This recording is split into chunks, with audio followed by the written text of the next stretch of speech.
In life, I find there are usually two ways to proceed. You can surrender the idea that you have any control and simply go with what the universe brings you. Seems like a peaceful choice to go with, right? Or you can try and persevere through obstacles that get in your way.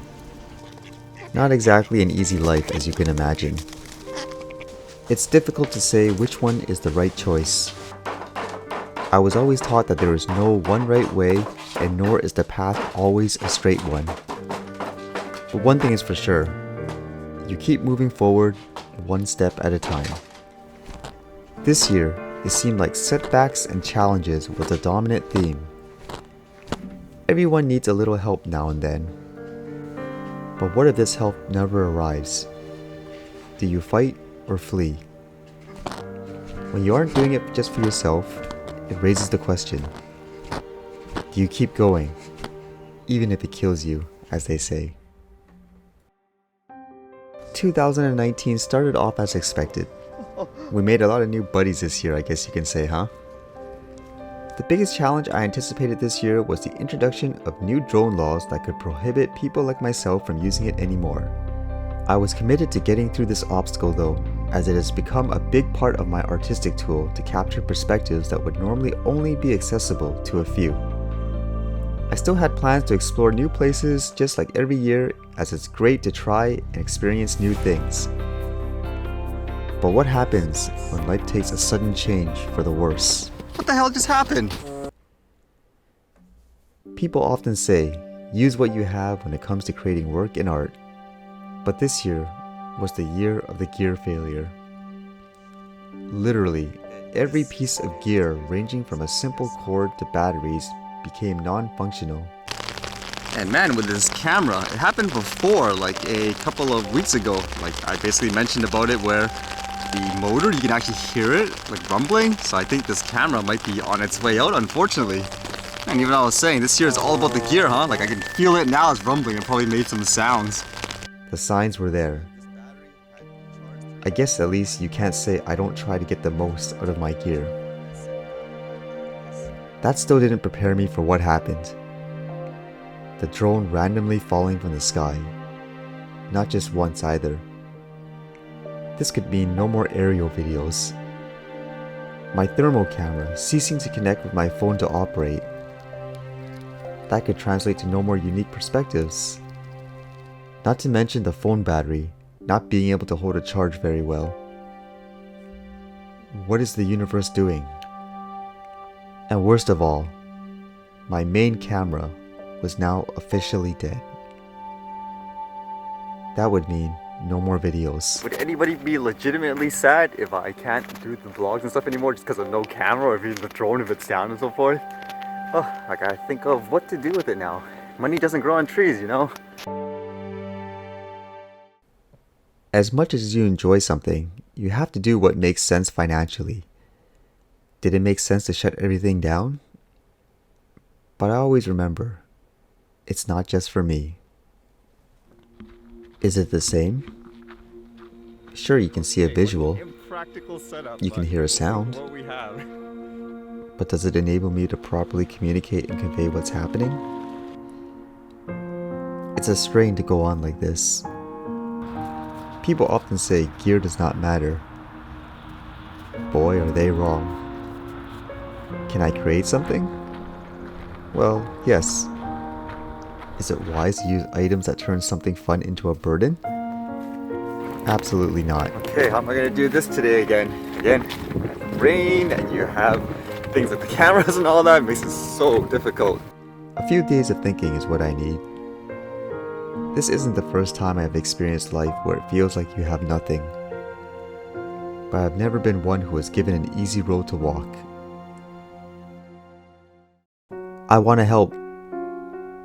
That was what I heard. Thank you for your guys' comments and stuff like that. It hasn't even been a day. Who are you guys? What's going on? When you put yourself out there in the world, you can't really expect anything back. That's how life works usually, isn't it? I want to help. Is still what I heard again though.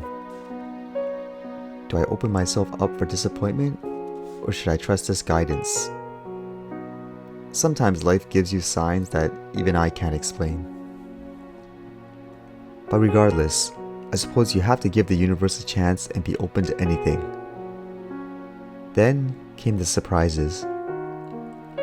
First, the words of encouragement. You express the joy that various things bring you. Then, not just words, but actual funds to help me get a replacement camera. What's going on? Who are you all? And where did you come from? Not just people from my home country, but across the world.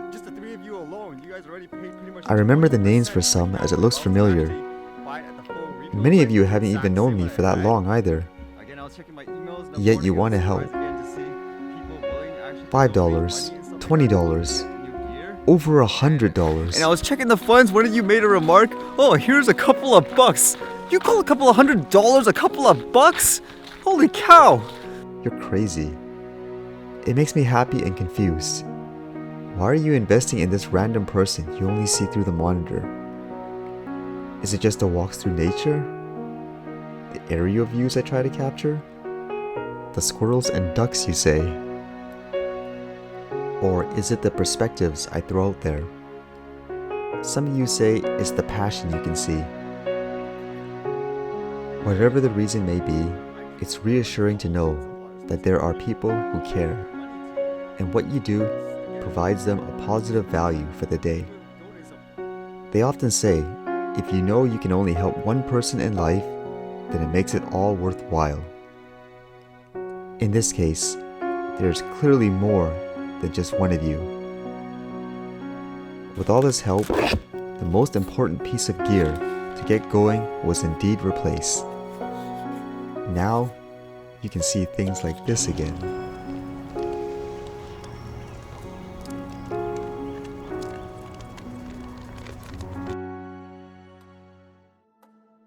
We didn't even get through what we expected to be the most challenging part of the year yet either. Getting fully licensed to operate this drone, where the exam unfortunately focused more on traditional manned aircraft than flying a modern-day consumer drone. That in itself can be expensive and time-consuming to learn. Speaking of which, there was still a factor of making sure this thing was still safe and functional to fly. But once again, it seemed like there were people who wanted to help. With mishaps occurring in trying to get the drone repaired through professional means, it didn't seem to do the job.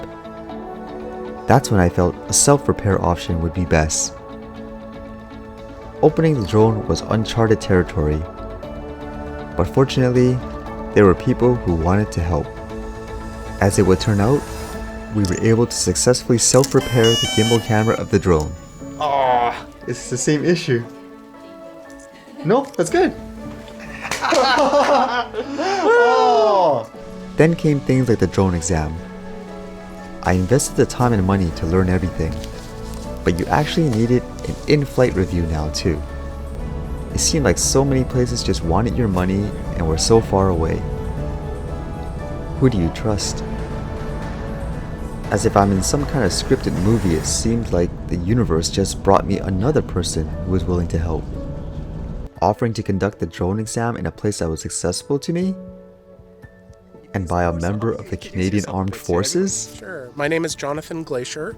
I am an officer in the Canadian Armed Forces. I work with cadets. With everyone's gracious support, I was now ready to fly again. Okay, test is over. How did I do? Did I pass or did I fail? How about we ask the instructor right here? Did I pass or did I fail? You passed it with flying colors. Woo! With this newfound freedom as well, this means being able to fly in more places. Where will this take me? With all the support and guidance throughout the year, there were actually a lot of firsts for me, which was great to be able to document. Most of them anyways. Dang those NDAs. I was now able to fly in so many new places, such as right within downtown Vancouver. I love being able to share these perspectives with everyone. There were definitely a lot of firsts for me this year too. How about some odd stuff first? There was one experience that was new to me, which wasn't exactly good on its own. I discovered that a filmmaker had stolen my Vancouver drone video and claimed it as his own creation to the media to promote himself. I've never encountered this situation in my life. I guess like your own handwriting, for me, I recognize my footage because it's a certain style and stuff to it. And it's kind of ridiculous. Like it even said in the description here, quote, I captured the sights and sounds around Vancouver's top places to visit and see. These guys essentially stole my video or are taking credit for it. I was like, what? But what was great to see was support from everyone when I exposed this. I still don't know what people did, but the person was exposed enough to immediately try and hide various information afterwards. Only time will tell if the good guys or bad guy wins ultimately in these situations, I guess you can say. But it's great seeing that support from everyone. There was the random crazy lady in the park. She wanted to call the police on me for just standing there looking at the geese. What?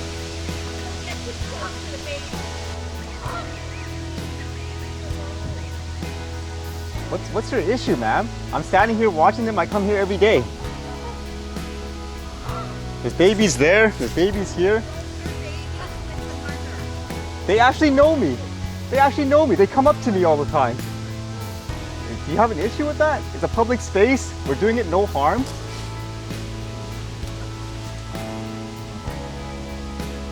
Go ahead. You want to take it? Go ahead. Okay. Be my guest. Be my guest. I'm standing here watching. Wow, interesting. Kind of shows you how many times there are people out there that just want to create trouble for others, I suppose. That's an example of crazy people here, regardless of what it is. It would be interesting to get commentary from the animals if they could talk.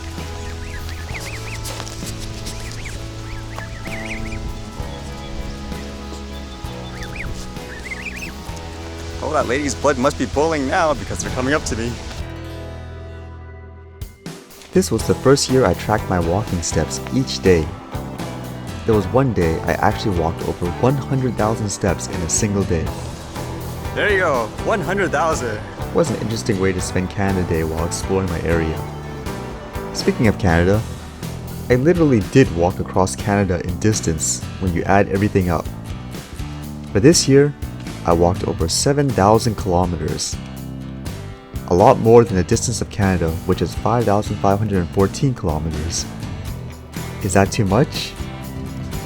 This actually did start out as a joke where someone claimed that I probably walked halfway across Canada each year. I guess you can say it's more than that.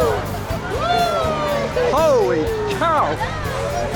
Through my work, I was able to speak to the media and got published by the news outlet, expressing my opinion about the restrictions of drone laws and how in many ways it doesn't make sense for the average drone operator. You do what you can to raise awareness. I may have captured a car accident, I don't know. With my drone this year, I unintentionally captured a car crash accident. Because of this, I was able to provide the victims with video evidence to help them determine what exactly happened and who was at fault. A great example of everyday people that can use the tech in a positive way. Can you believe I've been doing this for 3 years as well, where I also had my 1,000th consecutive daily video? I'm literally just taking one step at a time.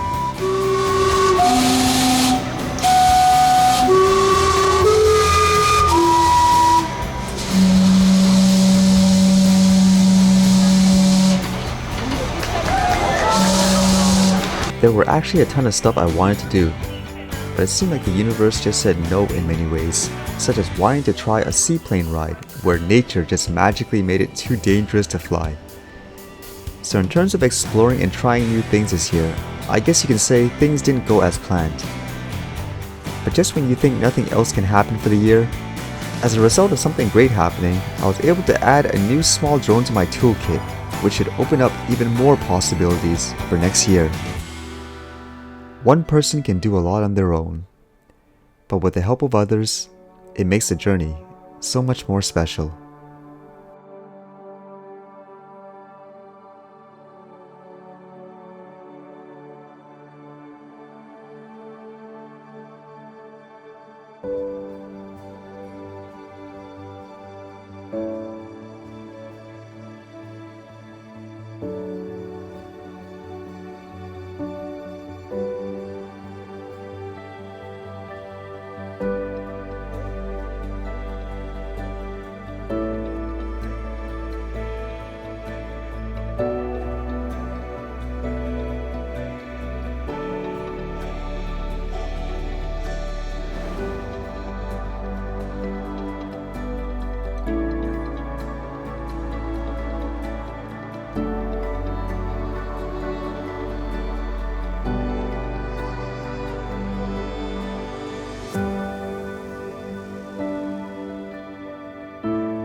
Alright, see you guys later.